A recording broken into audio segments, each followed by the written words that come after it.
gusto estar por aquí el día de hoy en esta sesión que corresponde a el arte en Grecia y Roma. Mi nombre es Montserrat Corona, soy licenciada en Psicología, tengo algunas especialidades en Ciencias del Comportamiento y en Historia del Arte y tengo estudios en Arte. Actualmente curso mi Bachelor's Degree en Arte. El Bachelor's Degree que curso es en Chengdu, China. Y voy a comenzar un poco qué es el arte en Grecia y Roma. Bueno, como todos sabrán, la historia del arte es una rama de la historia. La historia se divide en distintas ramificaciones, ¿no? En este caso existe la historia, al menos en nuestro país, la historia de México, la historia universal, hay historia del arte, ¿no? En particular podemos hacer historia con muchísimos temas. La historia es una ciencia social que puede perfectamente tener una encausación, ¿no? Vamos a hablar de los periodos arcaico y clásico. Vamos a hablar un poquito acerca de las estatuas exentas. Los griegos. ¿Quiénes fueron los griegos? Los comienzos de la civilización griega, tras la decadencia micénica, fueron poco gloriosos. Alrededor del año 1000 a.C., los pueblos que hablaban distintos dialectos griegos ya habitaban en torno al mar Egeo. Las primeras comunidades pues eran de escasos recursos que ahora conocemos, ¿no? Una cultura tan enriquecida como la cultura griega en ese momento no lo existía, y eran comunidades bastante aisladas, tanto de unas, de otras, como del resto del mundo. Cada polis estaba orgullosa de la independencia que tenían y había desarrollado su propio carácter. Corinto es el istmo y era rica y lujosa y era un gran centro comercial. Seguramente hemos escuchado un poco acerca de Esparta. Esparta se hizo famoso con la proeza militar y Argos produjo una serie de excepcionales fundidores de bronce, mientras que Atenas era una polis jónica situada en el continente mayoritariamente dorio, y se fomentaba aquí la creatividad individual y esto atraía a los extranjeros con mucho talento, de modo que artes como la poesía, el drama y el arte comenzaron a desarrollarse. Es decir, que ya para el año 1000 a.C. ya estamos hablando de que ya había una proeza poética, dramática y artística. Estas polis eran independientes y estaban vinculadas por una lengua compartida y una religión en común. Había santuarios falénicos de todos los griegos y estos santuarios eran Delfos y Olimpio. Los griegos de diferentes polis solían reunirse para celebrar competiciones atléticas. Cabe destacar que en la Grecia antigua el arte estaba siempre muy a la par del atletismo. También Grecia fue un gran conocedor, ¿no? de todas las expresiones atléticas. Es que bueno, ahí surgieron muchísimas competencias, ¿no? Y había como mucho auge atlético. Entonces el arte empezó a tomar el mismo sentido de importancia, ¿no? Y se empezó a dar un apoyo, ¿no? Por parte de todos estos, digamos que, imperios. El imperio persa había absorbido paulatinamente ya las polis griegas en la costa de Asia Menor durante la última parte del siglo VI a.C. Para el año 499 a.C., estas polis ya habían fracasado en la rebelión contra los conquistadores persas. Entonces nos encontramos con que el arte griego, más allá de ser una expresión artística, se encontró con muchas otras situaciones políticos-sociales, ¿no? Ya en ese entonces ya había algunas luchas por territorios y el arte no estaba alejado, ¿no? de esta apropiación. Los griegos se unieron para enfrentarse al enemigo en común. A pesar del saqueo de su ciudad, atenienses embarcaban y luchaban con valentía en la batalla naval de Salamina en el 480 a.C.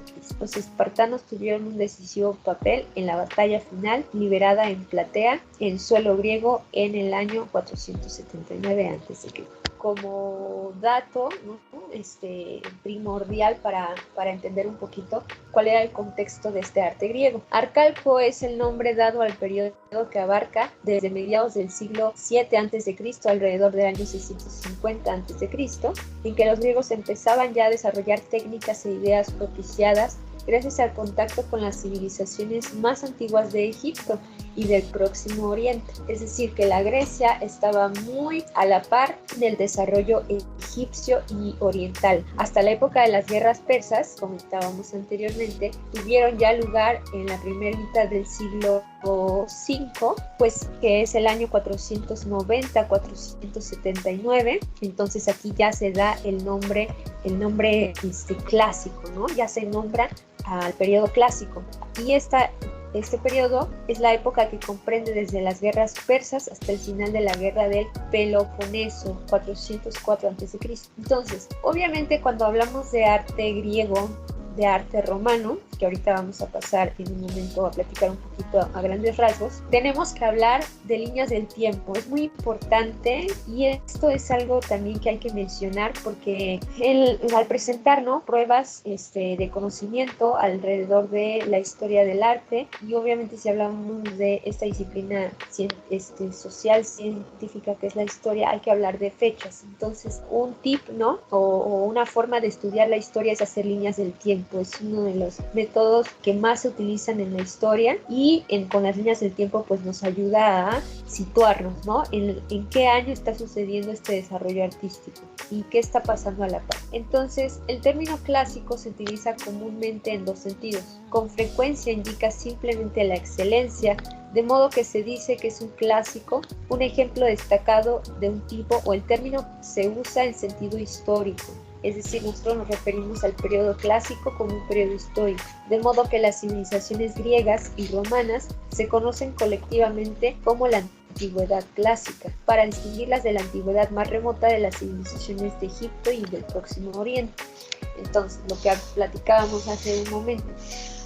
El arte griego y el arte romano aparecen justo en estas luchas políticas, ¿no?, también en las que se encontraba Grecia. Entonces nos estamos alejando ya a las expresiones egipcias y las expresiones orientales. Esto es muy importante mencionarlo, porque no es lo mismo el estudio del arte egipcio y el estudio del arte oriental al estudio del arte griego y romano. Entonces la época clásica nace en Grecia. Para los griegos, los periodos arcaico y clásico significaron un emocionante cúmulo de experiencias y valía la pena vivirlas. En ese momento hubo pensadores y hombres muy prácticos, ¿no?, y ellos descubrían y trataban de inventar cosas, ¿no? Ahora vamos a hablar un poquito de los griegos y los egipcios. ¿Cuál es la diferencia entre ambos? Y vamos a hablar un poco de estilo y técnica. Cuando hablamos de historia del arte, además de hechos históricos, también tenemos que adquirir conocimientos estéticos. ¿Por qué? Porque la historia del arte siempre se concentra, ¿no?, en también cuestiones estéticas. La estética es una rama de la filosofía y la historia del arte siempre está muy ligada a esta rama de la filosofía que es la estética. Entonces, si hablamos de historia del arte, hablamos de estilo y técnica. Después del siglo VII a.C., los griegos ya empezaban a tallar grandes figuras de hombres hechas de mármol, ¿ok? Ellos comenzaron a trabajar con mármol. Para ellos tenían que ser figuras impresionantes. Entonces eran en ese momento estatuas realizadas en otras piedras duras que habían descubierto en Egipto, ya que la inspiración para el tipo de figura de cuerpo entero que hacían se había originado. Sin duda esto se originó en Egipto. Que había algo todavía más importante que la inspiración procedente también de Egipto, la técnica. Los griegos obviamente sí tuvieron una influencia egipcia, como bien lo menciona el autor. Estamos platicando un poquito acerca de la autora es Susan Ford, y este trabajo es de 1982, es una obra que ella escribe, Introducción a la Historia del Arte, Grecia y Roma. Entonces, bueno, ella habla un poquito acerca de qué va esta cultura egipcia y de qué va el desarrollo de la cultura griega. Entonces, bueno, ahí ya nos estamos, digamos que situando en el siglo VII a.C. Hay que mencionar cuáles fueron algunos de los peligros de este progreso griego. Recuerden que en la historia del arte siempre va a estar ligada a cuestiones sociales. Entonces hubo un peligro progresista, ¿no? Con los kuroi, que eran los arcaicos de entre 650 y 490 a.C. Los griegos hacían kuroi con tres finalidades distintas. Un kuros podía ser la representación de un dios y podía servir como objeto bello dedicado a un dios, o podía ser memorial de un hombre, a veces colocado sobre una tumba. No había nada en estas tres funciones que determinase la forma de la estatua, ni nada que evitara que los artistas cambiasen la forma como mejor les pareciera. Entonces, 100 años después del kuros primitivo que aparece en la página que ya estamos mencionando ahorita, fechado hacia el 530 a.C., había realizado el kuros encontrado en Anadysos. Esta estatua sepulcral es una figura magnífica, llena de vida, que muestra gran avance hacia el naturalismo, incluso tiene un aspecto más natural que las estatuas egipcias. Entonces, el kuros es una de las primeras representaciones que este es el kuros. Si se dan cuenta, esta estatua, como ejemplo, pareciera que tiene muchos antecedentes egipcios. Entonces es importante mencionar que es de las primeras esculturas que no se forman en el Egipto antiguo arcaico, sino que ya es el principio del periodo clásico. De pronto comienza un nuevo elemento, aparece un nuevo elemento en la Grecia, un nuevo estilo, que es la fundición del bronce a principios del siglo V a.C. El nuevo problema surgido del naturalismo conseguido por Aristódicos, que es el último kuros. Aristódicos es el último kuros que encontramos, es decir, de aspecto rígido, poco flexible, de la pose, se podía resolver solo de una forma, cambiando esta. Entonces el escultor de la estatua llamada el joven de Critios, realizada poco antes del saqueo persa de Atenas en el año 480, como ven, como mencionábamos, el arte en medio de una guerra ha obrado precisamente de esta manera, es decir, en lugar de hacer mirarle hacia adelante, le ha hecho girar la cabeza ligeramente hacia un lado. En lugar de repartir el peso entre las dos piernas, lo ha apoyado sobre la pierna trasera, levantando un poco la cadera de este lado. Entonces encontramos que ya hay una modificación, ya no es el kuros que encontramos, sino ahora es el joven de Critios. Si se dan cuenta, ya tiene la cabeza ligeramente de lado. Este es Critios, ¿okay? Ya hay una modificación. ¿Qué sucede con las primeras estatuas clásicas? La respuesta acerca del joven de Critios era clara, estaba descansando de modo inequívoco. Otros escultores se esforzaron por explorar el extremo opuesto, el movimiento enfático. Esto lo hace el escultor del Zeus o del Poseidón, de bronce encontrado en el mar a la altura del cabo de Artemisa. Cuando hablamos de Grecia, hablamos también de que el arte también tuvo mucha relevancia en la apropiación de materiales como el bronce. Entonces los griegos son los primeros que utilizan el bronce. En lo particular para mí eso es algo bellísimo, ¿no? O sea, la primera utilización del bronce, ya no solo mármol, sino ya otros materiales, para mí es bellísimo. Y bueno, mucho más celebrado que el Zeus de Artemisa, aunque esculpido en la misma época, en el segundo cuarto del siglo V a.C., es el discóbolo del fundidor de bronce Mirón. Y el discóbolo, vamos a ver cómo era el discóbolo. La famosa escultura griega de Mirón. Miren qué belleza, ya tiene más movimiento, ya no está rígido y los materiales son distintos. Este es el verdadero comienzo de un periodo clásico. Entonces, obviamente cuando hablamos de periodos clásicos, como bien sabemos, podemos hablar de muchas expresiones artísticas, no solamente la escultura, ¿no? Sino también otras aproximaciones artísticas, ¿no? Como bien lo digo, pero bueno, ya después hablaremos un poco de eso. El discóbolo, el original de Mirón, se ha perdido. La mayoría de bronces antiguos fueron fundidos en algún momento, lamentablemente, o por casualidad o por adrede, porque recordemos, el arte en medio de confusiones y conflictos sociales van perdiéndose, ¿no? Muchas de estas expresiones artísticas. Hay que agradecer por tener copias romanas, pero ¿qué hay de los problemas que surgieron de la pose activa del Zeus de Artemisa, ¿no? De pronto este tipo de expresiones artísticas comienzan a tener también alevosías, ¿no? O contrapartes del por qué se da más movimiento al cuerpo humano.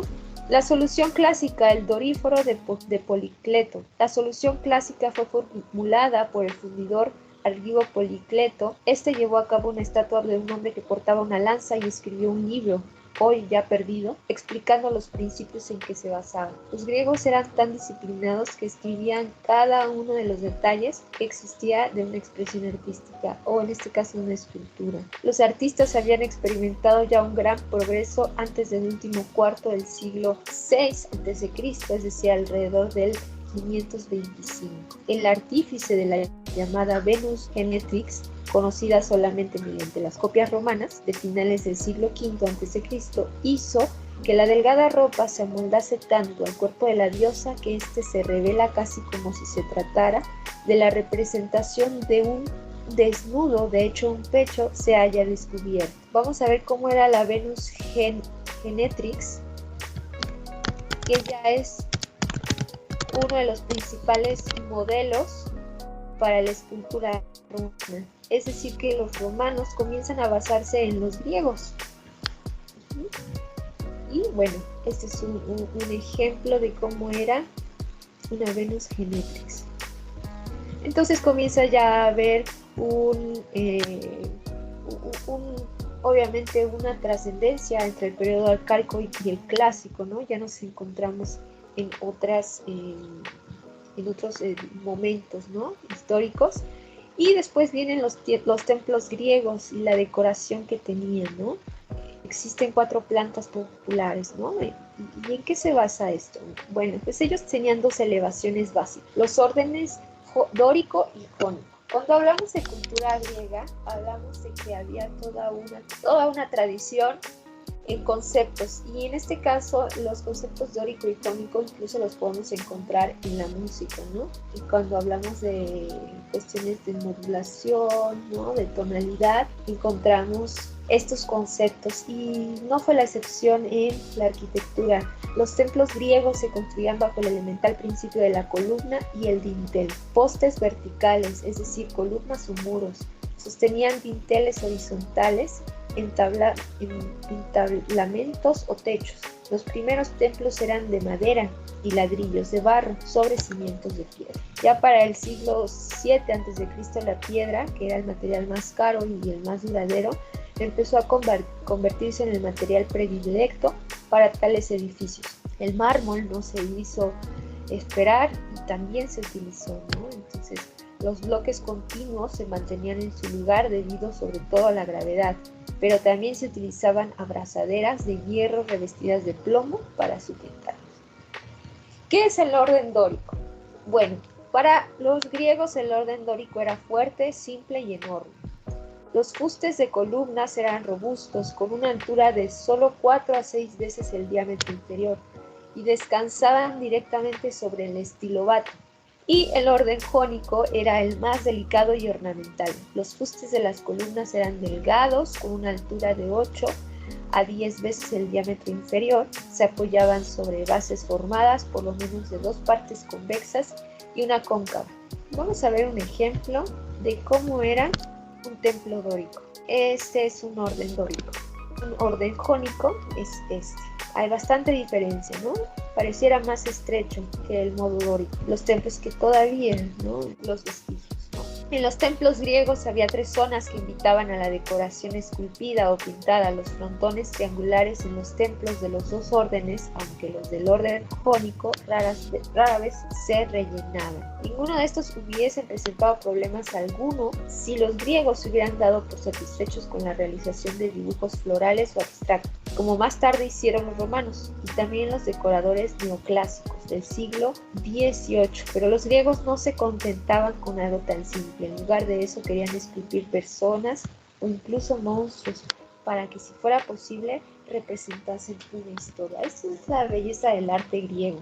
Ellos no solo admiraban la estética, sino también la historia, ¿no?, de su pueblo. El diseñador del frontón oriental, Migina, esculpido alrededor del 490 a.C., fue quien decidió representar una batalla mitológica. No solo se hacían este tipo de construcciones, ¿no?, sino también que narraban. Ellos eran narradores. Los frontones del Partenón de Atenas, esculpidos una generación más tarde, ya para el año 438 y 432 a.C., todavía eran más ambiciosos.